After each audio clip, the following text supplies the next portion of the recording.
My name is Joao Mendes, CTO and co-founder of the startup Unlockit, based in Lisbon.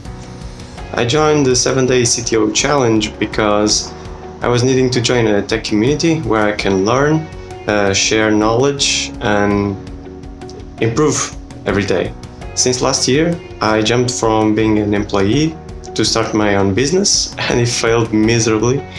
And I then realized that I really need to step up my game and really gain new skills very fast.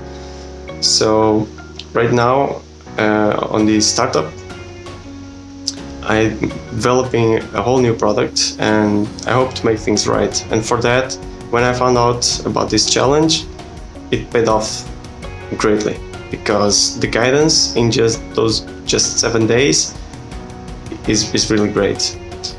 One piece of advice that I took was how to handle the conversations with other C-levels like CEOs and CMOs, and knowing exactly how to set expectations and then deliver on your promise is a really tough challenge.